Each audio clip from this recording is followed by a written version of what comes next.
Hello my loves and welcome back to my channel. Today I'm coming to you guys with an anti-haul video. Now if you're not familiar with what an anti-haul video is, let me explain it to you. It is pretty much a video of me discussing things that I'm just not going to buy, splurge, spend my money on, even look at cross-eyed or whatever. Now Miss Kimberly Clark, who's here on YouTube, I'm gonna leave her channel link down below. Really paved the way for these anti-hauls, and I watch every single one of her anti-haul videos, and she's very big into consumerism, and I'm just not quite there yet because I like things in pretty packaging and I like makeup a lot and I do freelance and stuff like that, so I do feel like I need to constantly buy shit. Lately I haven't been buying things. I have my Kimberly Clark sitting on my shoulder telling me, you don't need that shit, girl, you don't get it. So Kimberly Clark, I'm sure there was maybe other YouTubers that may have been doing it around the same time she did, but she really made it popular to do anti-hauls. And I've been wanting to do one for a while because sometimes I just look at certain pages where they broadcast new makeup and I'm over here like, but why? Pero por qué? Like, why is that a thing? Like, why? But yeah. Anyway, I'm going to discuss some things that I'm just not interested in. I'm just not going to freaking buy them. I am on no one's PR list, so, and I don't think I'll ever be on anyone's PR list, to be quite frank. So this is an unfiltered, even if I was getting PR, it would be still unfiltered. I would not even care. I'm going to just discuss things I'm just not interested in. I don't like it. So the first thing is pretty much anything Too Faced. Oh, Too Faced. I have the Too Faced Sweet Peach, one of the chocolate bar palettes, and the semi-sweet chocolate palette, and the peanut butter and jelly one, which, first of all, I didn't even realize I had that many of the Too Faced palettes. I'm not saying all Too Faced things are bad because I have holy grail items from Too Faced that I absolutely love. Like the Too Faced foundation is wonderful. The Better Than Sex mascara is amazing, even though I know there's a dupe out there in the drugstore, which I'm looking for. The Shadow Insurance, there's things from Too Faced that they just make right. But for some reason, they keep, I'm trying not to curse, they keep just packaging the same shit into different palettes with, why? Why are you messing with your consumers that way? Why are you messing with your tried and true fans? People that love your products are spending $50, even $60 on your products, and you're just repackaging old, like there's barely any new shadows. Like, let's be real here. Like, I'm sure I can find dupes for all of these shadows, and I'm sure I can find dupes for all of my eyeshadows, probably most of my eyeshadows. But the thing of it is, they're constantly releasing products. They are a little shady when they do that crap. And yeah, I know about the drama. I've heard about the drama. I have things to say about that, but to be honest, it's none of my damn business. It just is what it is. I guess no publicity is bad publicity at this point. But I'm not impressed with Too Faced shadows at all whatsoever. I don't even reach for my palettes. And I got the Sweet Peach palette when it came out. I got it like the week before IMATS. And that's the palette that I wore for IMATS, which isn't a bad palette. But it's like, they overdid it with this craze, the Sweet Peach palette, and they really amplified it and made it so that customers weren't happy with the shipping. Like, we're not even gonna get into their customer service. I'm a grown-ass woman and I'm not even focused. Grown-ass woman, and I can do cutesy packaging, but I'm not all for it. Like, either way, I don't personally feel like I should be paying for packaging that looks like I got it at Claire's. That's one gripe I have, and the main gripe I have is their shadows. I mean, come on now. They're not even that great, boo. Let's work on the formulation of those and actually coming out with decent colors for collections and collabs. I'm tired of the collabs. Now, Miss Candy Johnson is coming out with a new collaboration, and although I love the girl, I really, really do admire her and all the work that she's put into building her brand. I'm sorry, I cannot support this. I'm not buying it. I don't need it. You may not need it. I bet you can look and be like, ooh. And if you want to support Miss Candy Johnson, go for it. I was actually tempted just because it is Candy Johnson, but let's be honest, I ain't gonna use it. I don't need it, and I'm not gonna buy it. Okay, this is gonna be maybe sensitive to some people. I'm gonna say it. The Urban Decay Basquiat collection.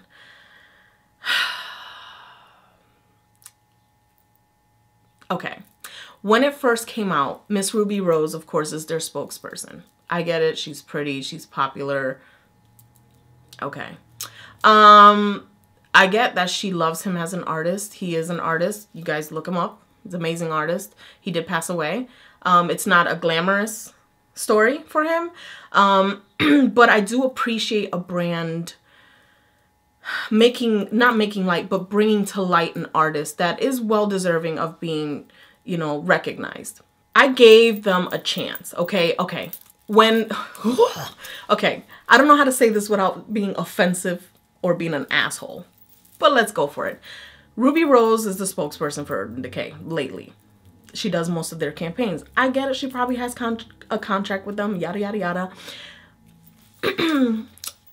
Where is your women of color in this collection? I gave you guys a chance. I vouched for you guys so hard. I said, you know what? Basquiat is an artist. He would have appreciated anyone giving him, you know, bringing light to his collection. And, you know, it's okay. In all fairness, da-da-da-da-da. Let's give them a chance to see if their campaign has women of color in it.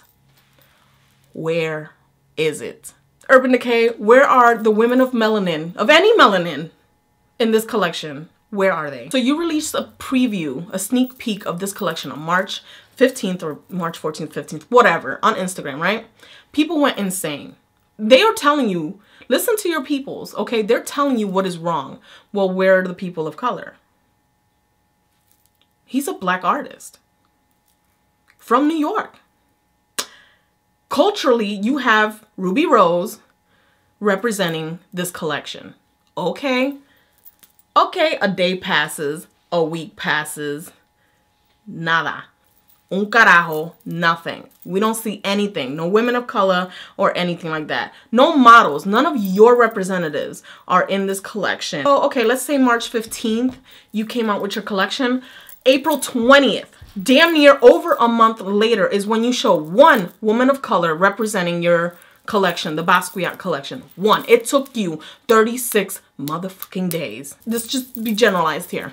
We're not trying to be specific, but it took you 30 days to over 30 days to show a woman of color wearing your actual Basquiat collection. I ain't down for it. I gave you guys a chance. This is not a representation of what the artist is, what it was. It is nothing. You showing Instagrammers that are wearing it are not the same as you representing it through your campaign. You did nothing for that campaign, and I have a bigger rant than this, but I am not even going to try it. I'm not going to buy it. I'm not going to support you. I love Basquiat as an artist. I think what he did was amazing. Do I think the way he lived his life was good? No. It's not glamorous, like I said. But I respect him as an artist. And the last freaking thing that I want to do is buy something from a brand that did not even recognize what his art was about. I'm not doing it. And I'm sorry if I'm getting louder. My ears are turning red. Like, that's how pissy I'm getting about it. Because I like, okay, people were like ranting about it, like instantly talking shit about there's no women of color. Where are the people of color? You know, that's not what Basquiat is about. I was like, give them a chance. Their campaign isn't even fully out yet. Where are they? Enough about that. The colors look amazing. The palette looks amazing. I'm not spending my money on Urban Decay for that. There's things in Urban Decay that I do like, but I actually haven't even bought anything from Urban Decay since I got my Naked 3 palette. Oh, I'm sorry. My bad. The Urban Decay Naked Skin Concealer is the only thing that I can't pick it about. Like, I can't be angry about that, so I have to buy it. But I'm not going to buy the Basquiat collection. I'm sorry. Although it's a beautiful collection, I can't see myself spending or supporting something like this. Just not doing it. This is how I'm going to talk. I'm going to talk with my money, and I'm not going to buy it. If you guys have the collection, cool. I'm not this amazingly popular booty blogger where they send me things. And even if they did, I would still gripe about that, because to me, it's a slap in the face. It is a slap in the face to anyone that knows his art. It is a slap in the face to anyone that even knows him as an artist for like this much. If you know this much of his art, it should be a slap in the face to you. So I see a lot of consumers that aren't educated on what this collection is about, which is fine, you know, but ignorance isn't bliss either. So I'm not going to buy it. Urban, where? That one was going to take a little bit out of me. Girl, let me get my wig back in check, okay? Okay, so the next collection I see here is the NARS Orgasm Collection. Let that sink in. Now, NARS Orgasm came out about maybe 10 years ago. The NARS Orgasm, blush that everyone raved about. I swatched it. I have tried to see what this big to-do is with the NARS Orgasm blush. But now they have lipstick and liquid illuminators or liquid blushes. And I'm over here like the only orgasm I need is the one that I had an hour ago. I'm all set. From what I hear, it's still a great blush, but I found a dupe from e.l.f. and I wasn't even impressed by it. Like, it was an exact dupe from e.l.f. and I forgot what it was. I do probably still have it in my collection, but I didn't see the big whoop to it. It's a very bright coral. This is something that I would use for more medium to deep set skin types, because you could definitely build it up. It's very pigmented. I'm not gonna knock NARS. NARS makes some amazing products, and guess what? I don't own any of them. I think one of the baby NARS concealers is the only thing from NARS that I own.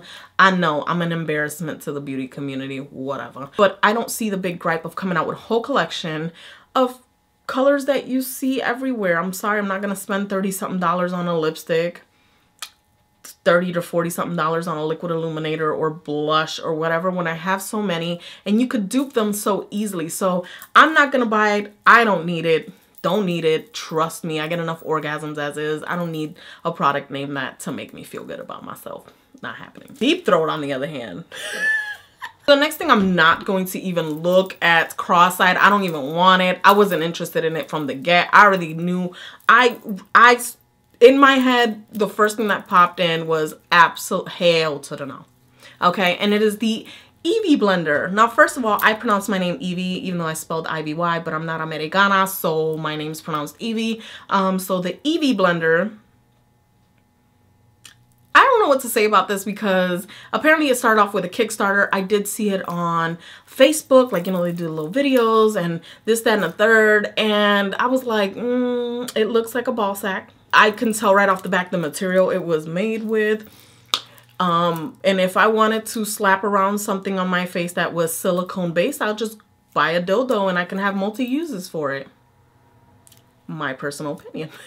First of all, I wasn't going to buy it in the first place, but I am curious. You know, I am a beauty blogger and I'm a makeup artist, and I like seeing things that may or may not benefit someone in their makeup applications. So of course I was looking into it and I saw the reviews and I was like, this is a nightmare. Like, I bought the Silla Sponge, the dupe or the knockoff, for like 89 cents or whatever.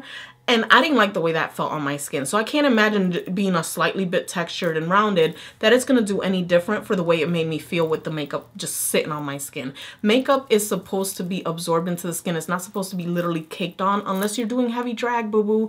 It is not supposed to be just sitting on top of your skin like that. It does eventually get absorbed into it, but I shouldn't have caked up product because it just, my skin didn't absorb it all, you know? Like, it didn't sit on the skin naturally. I don't need products like that. Like I said, just buy yourself a dildo, slap it on your face with a little bit of makeup, and then put it in your drawer for later use, okay? Not interested. I'm not even going to get into the ethics of the company CEO and their proclaimed social media person that was rude to another YouTuber and this whole cease and desist drama. And listen, boo, I wish you would, honey. I feel really, really bad for the YouTuber that was kind of put on blast about it. Or I mean, kudos to you, honey, for being free and spilling the tea, because I'm all for it at times. I saw it was distasteful, okay, on Instagram about how to correctly use the sponge when you didn't even use it on your skin. You sat in your car and you sat there and acted like you were applying, like, we need to see it working, honey. I'm not sure how things work for you, but I need to see you actually using your own product rather than telling us how to use it and belittling those that may not be experienced with it. Because if you provide me with a new product, I would expect you to provide me with instructions and demos on how to use it. And that right there, my dear, is smart business. I have a negative bank account, so I guess I shouldn't be talking, but listen, boo. That's how you get coins from people, as being humble, but I guess that doesn't work that way with you. So Not gonna buy it. Do I think you need it? Absolutely not. Stick to your beauty blender, your Real Technique sponge, your Eco Tool sponge, and if you want a Silly sponge. And I'm sure that there's gonna be dupes of this Eevee blender coming out soon. So stay tuned for those, guys. I just kind of want to say what I'm not gonna buy. Yo, this video is a lot more ranty than I wanted it to be, but it is what it is. So the next thing I'm not interested in buying, and I'm kind of a little disappointed, is Lorac eyeshadows. The Lorac Pirates of the Caribbean, they came out with like a spring collection, which was like a whole bunch of pastels that in the end are just gonna mash up to look the same. But this Pirates of the Caribbean, I'm not understanding what Pirates of the Caribbean have to do with Lorac. I'm sure their shadows are still great, but nothing holds true to my Lorac Pro and my Lorac Pro 2 palettes. Like, I'm not impressed. I don't have the Unzipped palette. I don't have any of their other palettes. And what the hell's going on with my wig here? I don't have anything else from Lorac. I don't bother with any other products from Lorac, which is strange because I was just never appealed to their brand like that. But their shadows for the pros, the pro palettes, top notch. There's a lot of fallout with those palettes. But they came out with this Pirates of the Caribbean collection. It's like a box that looks this thick, at least from the video that I'm seeing or the pictures. It looks this thick. It has a little drawer. Like, but why? But why? Do you really, really, really need a big ass box sitting outside in your vanity? I know a lot of people don't have a lot of room for their makeup, let alone a big ass box palette. Why though? Why? You couldn't make something sleek and pretty like you normally do. Stick with what you're good at. And those are the thinner palettes. Even the Mega Pro palettes, I would take those before I would take the Pirates of the Caribbean collection. Again, I don't see the purpose for it. I think people are crossing movies with makeup is probably not a good look unless you're like maybe going for like classics and stuff like that. But it just seems all gimmicky and silly and I ain't for it. I'm not gonna buy it. I just dropped my phone. Oh yeah, that's an absolute hell to the no. I'm not gonna buy it. I don't see the purpose for it. I'm not even sure if I've even seen swatches on it, to be honest. I've seen just people holding the box and taking pictures of it. I don't even know if I've seen swatches, to be honest. That's how disinterested I am. I'm not very interested in it at all. So the next thing I'm not interested in buying, even though I do think it looks really cool, is the Marc Jacobs Coconut Collection. Now, am I tempted to? Yes, I'm a sucker for coconut anything. And I love coconut-based products, especially for the skin. It's very refreshing and hydrating. I know some people cannot use like coconut oils and stuff like that on their skin, which I don't recommend you do unless you're like completely trying to remove some crazy makeup. But coconut water-based products are just amazing for the skin. I don't know. Like, I feel like Marc Jacobs is quite expensive and I don't see a lot of pigmentation coming out of that collection. It's super expensive for no reason. Like, I don't know. I'm not gonna spend my money on it. It's really overpriced for really nothing spectacular, you know. It's beautiful white packaging. It's very sleek. It's plastic though, not like it's metal. The glass bottles are perfection, but again, I feel like I'm paying more. I don't know. I feel like I'm paying for packaging or the name really than I am anything else. I don't know the exact prices because I kind of looked away from Sephora and I really don't like to be buying anything from Sephora. So if anything, I'll just go straight to the Marc Jacobs site. Maybe with discount, I would recommend buying that, but I wouldn't buy it outright. No. That's not money I would spend. I'm sorry. I saw it and I was like, oh no, that has like bougie written all over it. Like, I can't afford that. I'm not trying to buy that. But it wasn't like I was wowed by it either. So I was kind of disappointed that they released this magical coconut collection. I was just like, oh, okay, next, whatever. So yeah, guess what? I'm not gonna buy it. So this might, I mean, I don't know. This might be a little for certain people, but I don't know if you guys noticed. I don't have any Kylie Jenner cosmetics shit anywhere. I've never tried her lip kits, never tried her liquid lipsticks, don't care to. I don't have it. Like, if I got it for free, I would try it, but I'm not sitting there spending my money on that stuff. And the reason being, it's more of a moral issue with me, because I've watched this, I went like this, y'all. I went like this. And I watched this company launch, how they reacted throughout their launches, what they released, how they released it. And it's just the continuing BS. Everyone's like, oh my God, Kylie. the girl's gorgeous. Don't get me wrong. And you can call me a hater all you want to. The girl's making bank regardless of what I say. What I'm telling you is I'm not buying Kylie Cosmetics shit. She has to come out with something that I would really, really, really want, which I don't even know what that is, in order for me to even consider buying her stuff. I was actually almost considering her palette. It's like the peach palette, whatever that one was. I was considering that because I was like, oh my God, that beautiful blue. It's got a beautiful array of colors. I'm like, okay, you know, it's cute. And then all these complaints about how bad it stunk, about the glue being stinky, this and the third. I'm sorry, but why is it still okay that you have some stank ass glue under the pan where your makeup is just sitting there with the lid closed and it's just fermenting in that scent?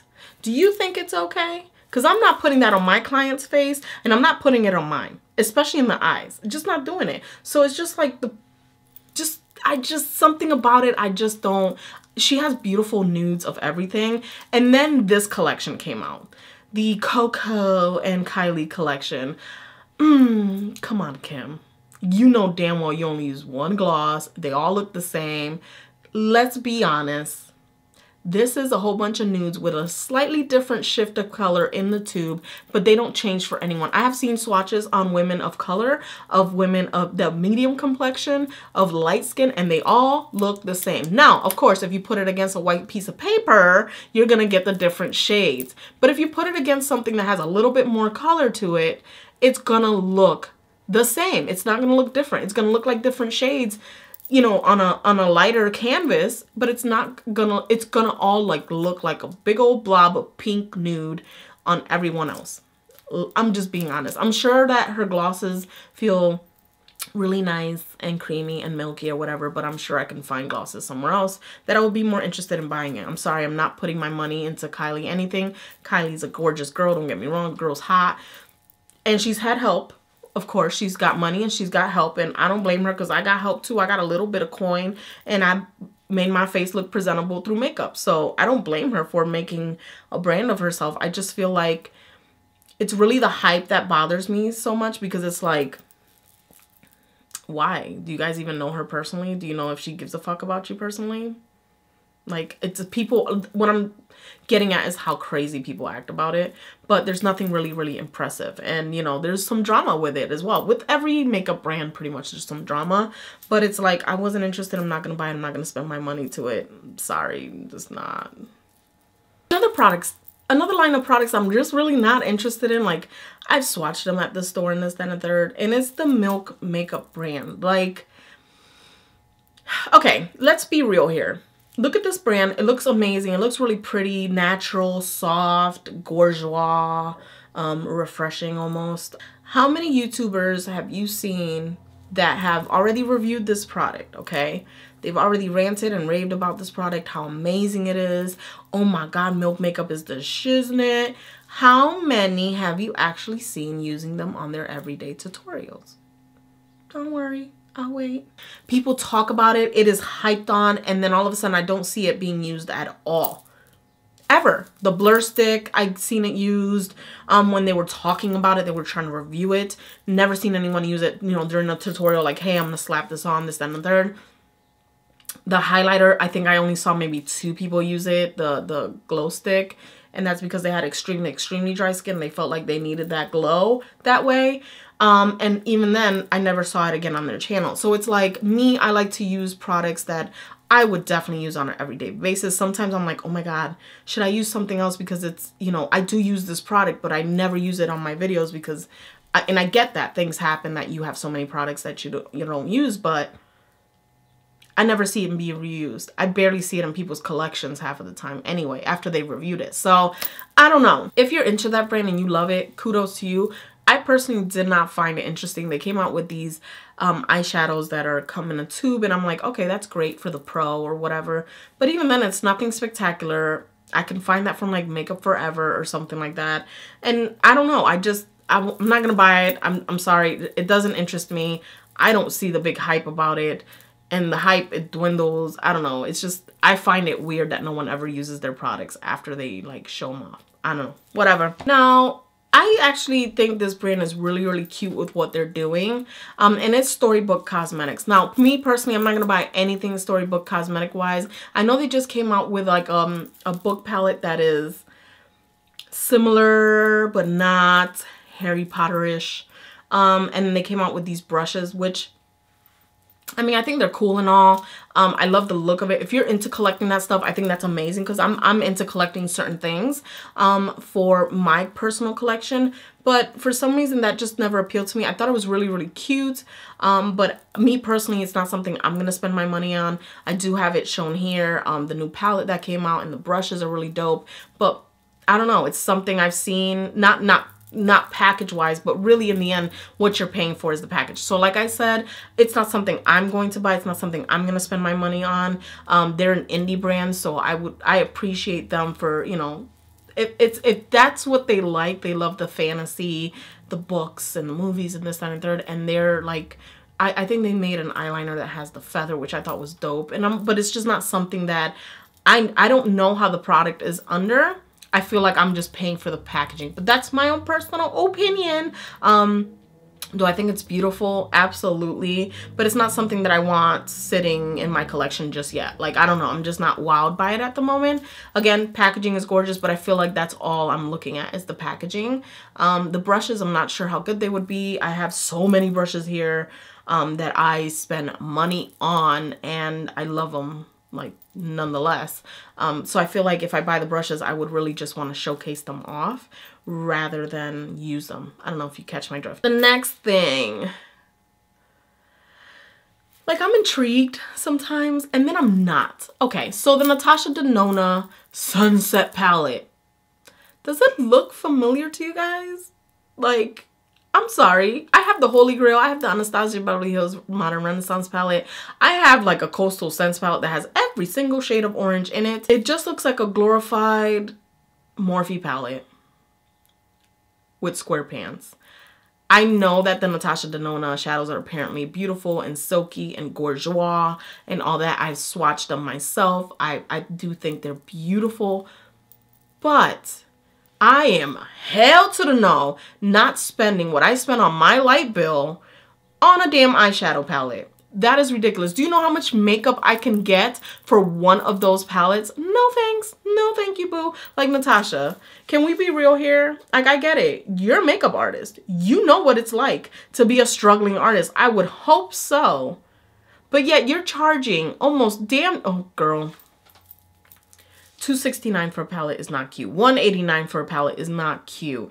You did not, does it have unicorn pee in it or something? Does it make my lids appear like 10 years younger? Because I don't see the purpose of you selling something in a cheap cardboard packaging, okay? Because I know you didn't pay that much for the packaging.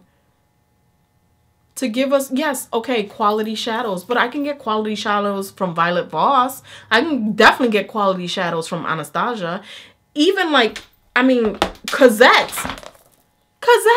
I could have bought his whole collection for the price of your palette. One of your palettes. I could have bought all of his shadows. Every single one of his shadows I could have bought for the price of one of your palettes. I'm just confused. I'm confused. I don't get it. I mean, the colors are literally repeats. I mean, had she came out with this last year, I think it would have been way more popular. Because we were still in that warm, orangey stage. But right now, I think as consumers, we have seen so much orangey red shades that we're actually sick and tired of it because we requested it, we finally got it, and now we finally have palettes that look like it. Like, let's be real here. I can create most of my looks with the same thing using the Anastasia Beverly Hills Modern Renaissance palette, which does not cost as much. Bruh. I can see maybe spending $99 on a palette like this. I don't know. I can't grasp spending $269 on a palette, $189 on a palette, $150 on a palette.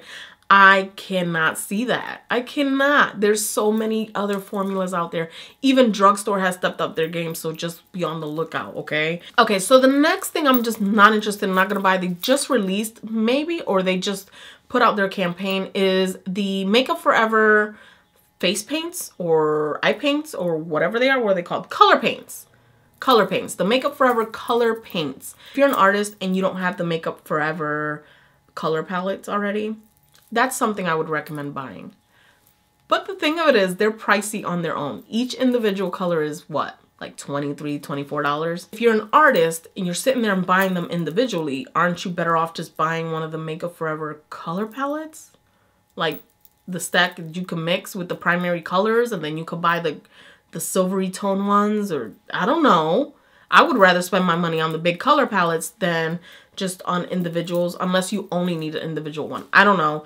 I know that this is Makeup Forever is more pro-based, but of course they're putting it out for the generic public to see. I don't know. I'm not impressed. I do think I like the portability of them being in tubes, so that way they're sealed. You know, they work all the time. They're fresh all the time. Well, for the most part. But I'm not recommending this to any of my friends. I don't know. Don't recommend it. I'm not going to buy it. For that, I'll buy the, like I said, the big makeup palette. It is what it is. So the last thing, ugh, thank God we're done with this almost. I feel bad because I feel like I'm like talking shit, but let's be real here. I'm still a consumer. I still spend my hard-earned pennies on every drop of makeup I have here. I don't get shit for free to review for you guys. I don't, like, I'm literally thinking as smartly as I possibly can. Like, guys, I would not spend this on it. Like, if you do, good for you, but I'm just telling you, I don't recommend it. But anyway, what I'm not going to most definitely not even bother be touching is the Becca and Chrissy Teigen collection. Numerous reasons. I didn't buy the Jaclyn Hill collection. I thought it was really pretty and I really wanted it to an extent. I knew for a fact I wasn't going to utilize that palette. I'm being realistic with myself. No matter how pretty in the packaging it looks, I was tempted to buy it or whatever. So what Becca did was take the same shades, maybe off by one, you know, repackage them, slap on Chrissy Teigen's name, which, first of all, if you like Chrissy Teigen, good for you. Me personally, I don't see the big whoop. And I'm not sure why she has a makeup palette with a makeup brand. I'm not sure what her connection is with makeup, besides the fact that she has a makeup artist that puts makeup on her face, unless she does her own makeup, whatever, do you boo. I just don't, I don't see the correlation. Now, when I looked at the palette, I saw exactly Jaclyn Hill's palette off by one shade, and it was disappointing because it's like Becca does have really good, amazing products. I do have like 3 or 4 of their highlighters, and they're like backlighting primer and stuff like that. I love. Let's be real here. How much of the same thing do we need? Like, what are you doing to your consumers? Like, your customers are looking for something new shades. I saw it swatched, boo-boo. I saw it swatched, and then I saw someone did a comparison of her Jaclyn Hill palette, and unfortunately she spent money on the Chrissy Teigen palette, which again, I don't know why they slapped on, whatever. Anyway, it's a little bit cheaper, but you get 1 shade less, and then she swatched it, and I was like, huh, interesting. It's just all gonna look the same on the skin, and it looks all the same swatched. I was so... Listen, I rolled my eyes so much my contact fell out. It was just a whole debacle. My biggest word of recommendation is when companies come out with palettes and collections, I definitely recommend that you do research on swatches, because at this point, everyone's taking a note from the Too Faced book, Too Faced, and just repackaging the same shades, some of them crappy shades, and then just slapping them on, and they're making another $50 to $60 off of you, and it's unnecessary, especially if you have at least half of that collection somewhere else. So yeah, that's pretty much it, guys, for what the hell I'm not going to buy, because I ain't gonna buy it. I'm getting nasally, my throat is dry, I'm hungry right now. I'm actually getting hangry. Because it's late now. It's late in the morning. But anyway, guys, that's pretty much it. I hope you guys like this kind of ranty ass video, because that's really what it was. But yeah, I'm not gonna buy it. I just don't want to spend my money in these products, or on these products, or even on these brands. So yep, that's pretty much it. Leave a comment down below of what you feel like is overhyped and you're not gonna buy. I swear to God, I want to see what y'all not going to buy. What you looked at on Trendmood or on whatever website and you were like, no, absolutely no. Please comment down below. I'd love to see that. Yes, that's pretty much it. Please thumbs up. I'd love a subscribe. That would be appreciated. And I will see you guys in my next video. I love you guys. Mwah. Bye. Thank you for tolerating my crazy ass.